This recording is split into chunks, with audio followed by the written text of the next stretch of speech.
Heritage breeds are livestock animals that were popular decades or even centuries ago. Ricky Gibson reports there are good reasons why some farmers continue to raise these older breeds. Over the past 50 years, American farmers focused on raising only a few breeds of cattle, chickens, hogs, and turkeys in order to be more efficient. But there's still a good market for older varieties among smaller producers who sell directly to consumers. Many of these farmers got into the business just to raise heritage breeds. Well, we looked into turkeys, and the heritage breed itself seemed to be a very weather-tolerant bird to raise. They've done really well in the pen over there for years. The one thing about heritage, going back in history, is that they were domesticated. They were turkeys that were captured here and taken back to Spain, I believe. They were domesticated and brought back like 100 years later and introduced back into the country they came from. It's not just poultry producers raising heritage breeds. Cattle and hog farmers report the different flavors of heritage breed animals helps them market their meat. We have the heritage breeds because they are good moms and they give very marbled meat. We think the marbled meat gives a nice touch to our forest-raised culture. So our idea is that they eat acorns like the pigs in Spain, and so they get this nutty, flavorful meat. Flavor in the meat is always coming from the marble, from the fat.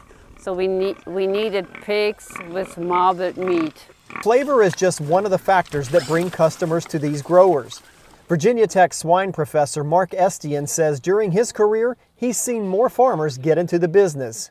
The idea behind raising the heritage breeds in these niche market production systems is that they are focused on consumers that are willing to pay a premium for pork that comes from pigs that are raised in less intensive facilities that are local. The one advantage that some of the heritage breeds have is their carcasses actually are fatter than what we typically have from the commodity pork type operations.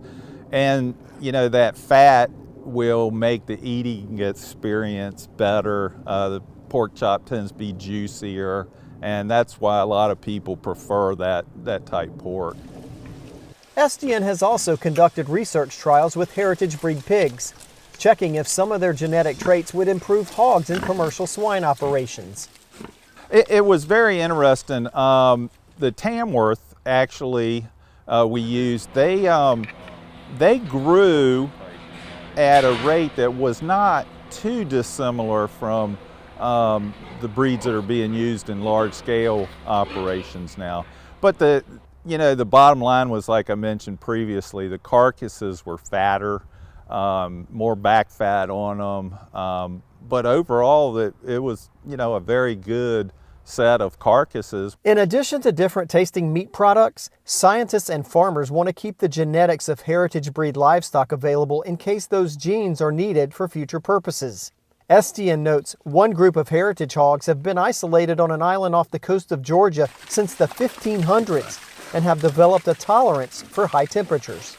There is an organization in North Carolina called the Livestock Conservancy, and their goal is to preserve the genetics of a lot of breeds that we call heritage breeds, that not only pigs but cattle and sheep, poultry. These breeds had a very important place in United States agriculture at one time, but for various reasons kind of fell by the wayside. But every breed has certain genetics that at some point in the future could be very important to incorporate into the the genetics that are being used to produce food.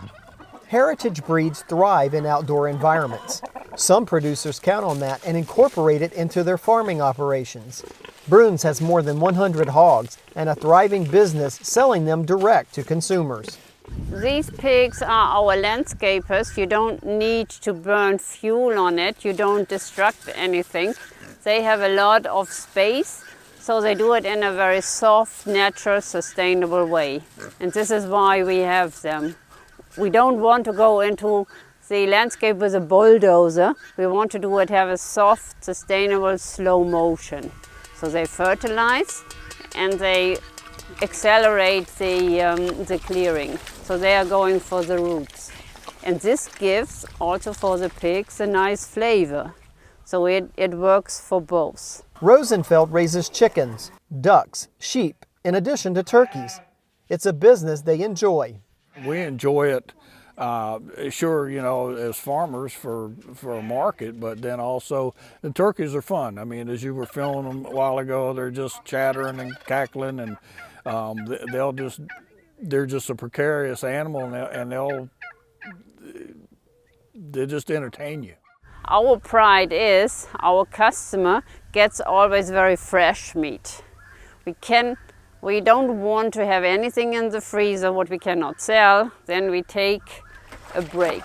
But so far we never had this problem. We were always sold out before the next pigs are coming. The fact that smaller producers can make money raising heritage breeds just shows how valuable it is to have a variety of meat supplies and the strength of Virginia's farm economy. It's a win-win having the heritage breed pigs being produced on these niche market farms, because again, they are catering to a certain segment of the consumer population. It's a industry that is being supported by the large scale hog operations. They're coexisting in our state. I'm Ricky Gibson reporting.